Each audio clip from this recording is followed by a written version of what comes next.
Birthday পার্টির শুরুতে সবকিছুই ঠিক ছিল, কিন্তু কেক কাটার সময় বার্থডে বয় খেপে গেছে। যার জন্মদিন সে রাগ কালো এই সুন্দরীদের কিছু আইতে যাইতে আছে, এদের নাচ থামানো বড় মুশকিল।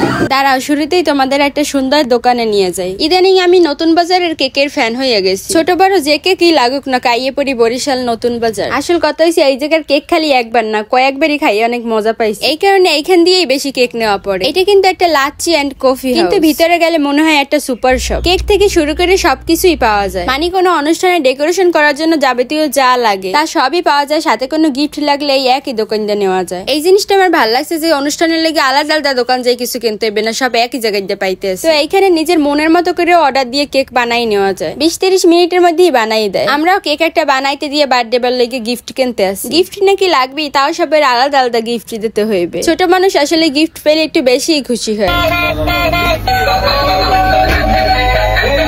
গিফট এবার তার পছন্দ মতো কিনতে হইবে, নাইলে আবার নেবে। মা খালার লাগে এইটু বাহানা তো করবেই। আপু আবার এই গেইটে কিনছে ওর জন্য। সব কেনাকাটাও শেষ, এর মধ্যে কেকও বানানো হয়েছে। তাও আজকে একটু বানাতে টাইম লাগছে, কারণ ফ্রাইডে ছিল, ওনাদের অনেক অর্ডার ছিল। কেক টেক নিয়ে এসে বাড়িঘর সাজাইতে বসে। হেনার লাগে না তাওসিনের লাগে। কোনো অনুষ্ঠান পড়লে আমার উপরই বেশি দায়িত্ব পড়ে। অন্তত পক্ষে এই সাজানো গুছানো দায়িত্বটা আমারই নিতে হয়। এইসব কাম ভালো পারলেও একটা প্যারায় থাকা লাগে, বুঝছো? আর সে যারা না পারো তারাই ভালো। বোনের মেয়ে আর খালতো বোনেরা বেলুন গুলো ফুলিয়ে দিয়ে আমার সাহায্য করতেছিল। কামের মধ্যে একটু আকাম না করলে ভালো লাগে না। টেডি ডেরে সাজাই রেখে তাওসিন একটু চেতাইছি, আজকে তো টেডি বিয়ারের বার্থডে। এই দেখো এই ম্যাডাম গে নাচানাচি শুরু করছে সেই সকাল থেকে। নাচতেই আছে নাচার জ্বালায় আমি একটু সুন্দর করে সাজাইতেও পারি না। আমি ক্লান্ত হয়ে গেছি এখন নাচ দেখে, তাও আর ক্লান্ত হয় না। বাই দ্য ওয়ে, এইটা কিন্তু রোজার আগের ভিডিও, তখন এক্সাম ছিল দেখে আপলোড দেওয়া হয় না। আমার তো এই ঝাঁকানাকা গাড়িটা লাইট লিবেই চালাইলে ভালো লাগে। কেক কাটার আগেই সবার উপহার বের করে তাওসিন খেলতেছিল। গাড়ি চালানোর জন্য তার আর তর্স হইতেছিল না। ছেলে বাবুরা গাড়ির জন্য একটু বেশি পাগল। তারপর সবাই ছবি তোলার লেগে সিরিয়াল লাগাই দিছে। আর মাথায় একটু টুপি দিয়ে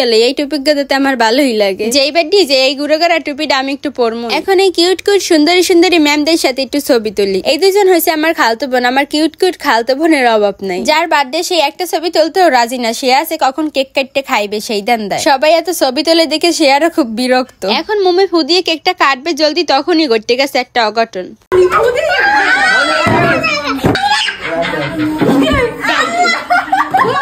ওর মামায় আগে স্প্রেটা মারিয়ে দিয়েছে, আর তাতেই খেপছে পাগলায়। পার্টি স্প্রে ওনা কি সবার গায়ে মারবে? যার জন্মদিন সে বলে কারো গায়ে মারে, তারে আরো সবাই মারিয়ে ভূত বানাইয়ে দেয়। দেখো যেন কেক কাটার কথাই ভুলে গেছে, সে এই স্প্রে লই পড়ে রয়েছে। এইটাই আবার কি ডিস্টার্ব জানো হয়েছে, বেরি হয় না। এই স্প্রেটাই সব শয়তানের মূল।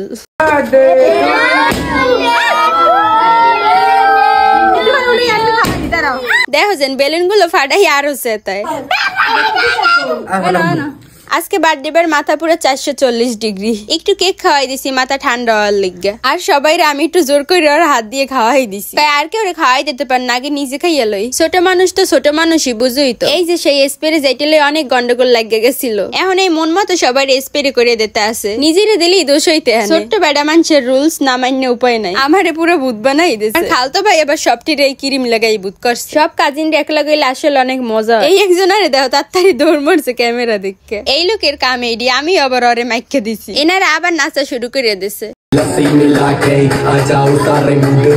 উমা এবার আমারও টাইনে নামাইছে। আমার 100 জনে নামাইলেও কাম হইবে না। আমি নাচবো না তো নাচবই না। মূল কথা হইছে আমি পারি না, আর পারলেও নাচি না।